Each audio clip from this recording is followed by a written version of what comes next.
जय श्री कृष्ण। आप सभी का हमारे YouTube चैनल पर हार्दिक स्वागत है। आज की इस वीडियो में आप सभी रसपान करेंगे वैशाख मास महात्म के 18वें अध्याय के आगे की कथा। वीडियो ज़्यादा लंबा होने के कारण इसको हमने 2 भाग में बनाया है। आइए सुनते हैं।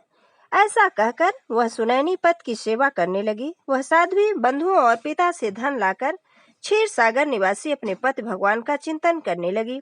उसके मन मूत्र को दिन रात धोती हुई तथा कष्ट पूर्वक धीरे धीरे पद के कीड़ों को नख से निकालती हुई वह सती न तो दिन में न रात में सोती थी। पति के दुख से दुखी होकर उसने कहा, हे देवता लोग, हे पितर लोग, मेरे पति की रक्षा करो, मेरे पति के रोग को हटाओ और उनको पाप रहित करो। अपने पति के आरोग्य के लिए रक्त मांस सुंदर तथा अन्न तथा भैंस का दूध चंडिका देवी को अर्पण करूंगी तथा महात्मा गणेश को मोदक अर्पण करूंगी। सर्वदा शनिवार के दिन उपवास करूंगी, न मीठा खाऊंगी न घी खाऊंगी। मैं निसंदेह शरीर में तेल न लगाऊंगी।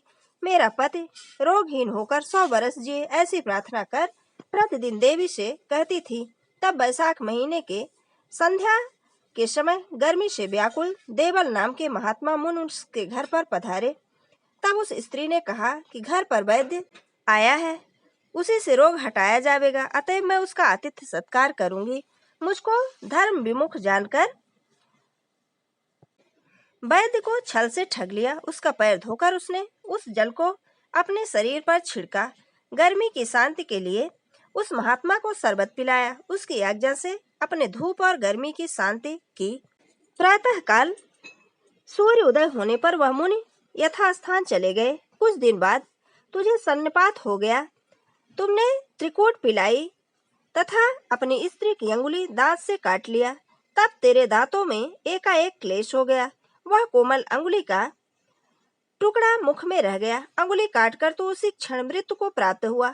अपनी सुंदर शस्या पर अपनी सुंदर वैश्या को याद करता हुआ तुझ पद को मरा जानकर तेरी सुंदर स्त्री ने अपना कंगन बेचकर बहुत सा धन लाकर उस सती ने चिता बनाई और पद को उसके बीच में रखकर भुजा से भुजा, पैर से पैर, मुख से मुख, हृदय से हृदय मिलाकर तथा उस देवी ने जांग से जांग मिलाकर अपने पद को रखकर उस कल्याणी ने रोग पीड़ित पद के देह में आग लगाई और पति सहित उस स्त्री ने जलती अग्नि में शरीर त्याग करके पति का आलिंगन करके विष्णु लोक को चली गई।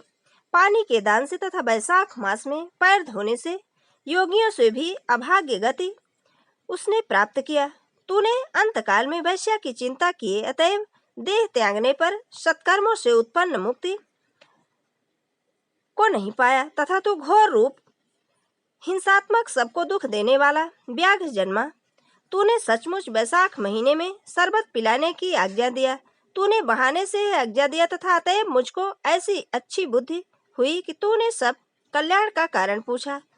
तूने सब पापों का नाश करने वाले मुनि का पैर धुला हुआ जल सिर पर रखा। इससे तुझे इस वन में मेरी संगत प्राप्त हुई। तुझे अब संतति और संपत्ति मिलेगी। इस प्रकार तूने जो कर्म पूर्व जन्म में किया था सो सब मैंने कह दिया। मैंने दिव्य चक्षु से तेरे पाप और पुण्य कर्मों को देखा। हे महामत, तेरा कल्याण हो, तेरा चित्त अब शुद्ध हो गया है। अब जो कुछ गुप्त बात तू पूछना चाहता है सो पूछ, मैं कहूँगा। श्री स्कंद पुराण वैशाख महात्म के नारद और अम्बरीश के संवाद में व्याग का उपाख्यान, व्याग के पूर्व जन्म कथन नाम का 18वां अध्याय समाप्त हुआ।